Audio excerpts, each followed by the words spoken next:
This is day 2 of the Chikmagalur trip, and we woke up to have a nice warm cup of coffee. You could choose between having coffee and tea. So, yeah, my sister had woken up earlier than me, and then she woke me up and she's like, hey, look, there's a bunch of people going.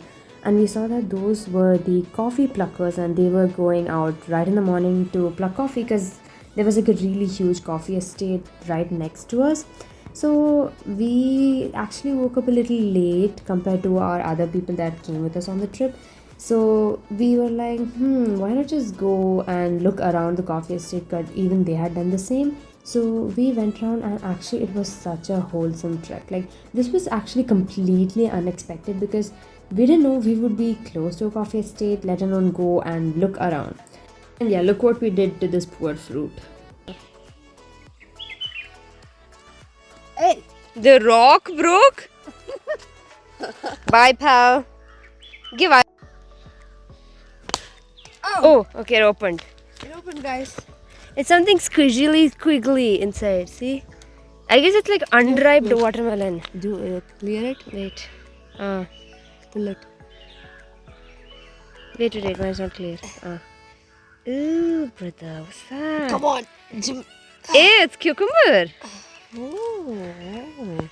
It's a cucumber. That's messed up. Oh. Try to catch a subject properly. But it's not that clear. Guys, that's coffee. Sorry for the bad quality, but ain't everyone rich?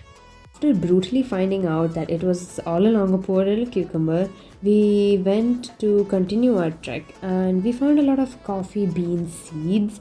And like the view, like no matter where you looked all around, it was just trees and bushes and shrubs and many tiny and big plants. And it was actually very nice because it was like you looked both to the right and left, both it's like filled with plants and trees. And also, surprisingly, as we walked like a long path, we saw a river kind of water flow body thing. I don't know what you call that, but yeah, there was also a house where people stayed. Like, you had to walk a lot inside, and there was a house there, and I was like, wow, people live here, because like they would have such a peaceful life, like, you know, away from all the people. And my dad thought it was a great idea to throw that cucumber around like a ball and play for a while.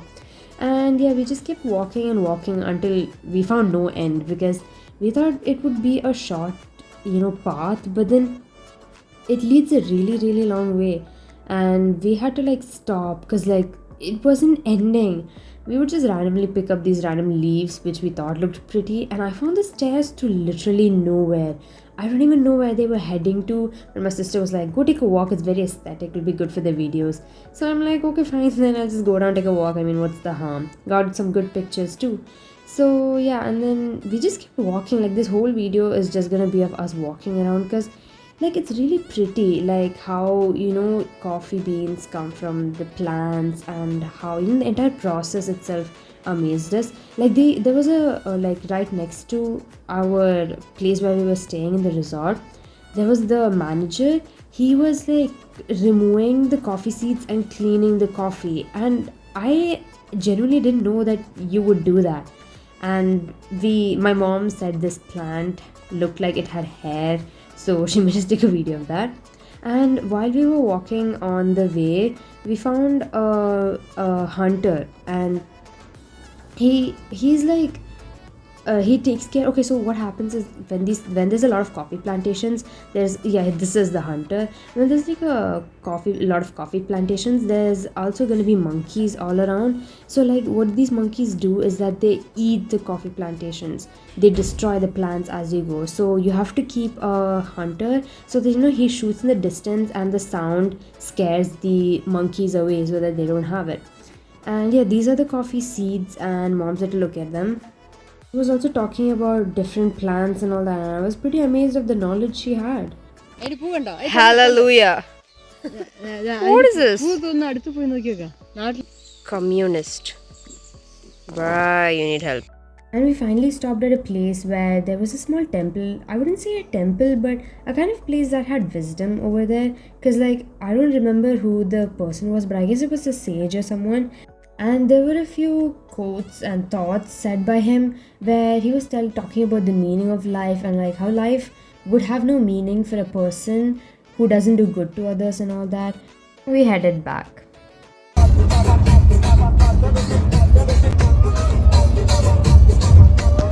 Give it to him. How do you like that?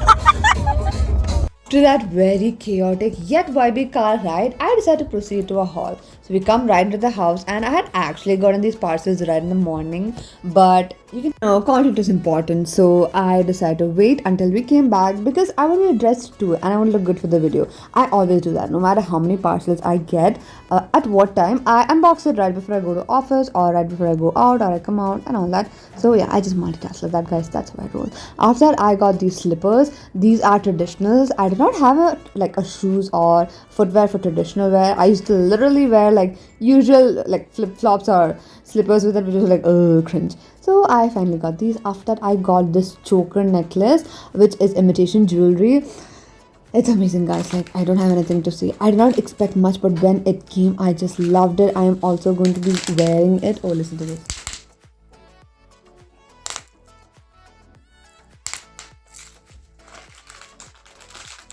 Anyway, this is what it looks like. It comes along with a necklace. It is adjustable at the back. The quality is not bad for the price too. It has all these goddesses or female carvings. I have literally always been wanting this as a kid. I see it on all these models and even like friends and kids smaller than me wear it these days, and I have always been so jealous, but I finally got my hands on it, guys. But anyways, you have to take care of it because I'm gonna be wearing this everywhere. That's something with me. If I get something new, I just literally start wearing it everywhere. Anyways, the thing is that it's a little loose, so we're gonna be taking out a few rings from one side so that it can sit correctly on my neck. It is quite thin, so that's quite a problem I have to deal with most of the time with most of the things like clothes, accessories, jewelries, and so on. But nevertheless, somehow or the other, we do find a way out of it. Once I even like there is this thread or like this wire thing which you use for bread packets and twist it around them to keep it sealed. So I just took a piece of that and I used it to connect one of the hooks to the other hook. You get the point, to make it shorter. Yeah, just sasta jugaad life hacks, guys.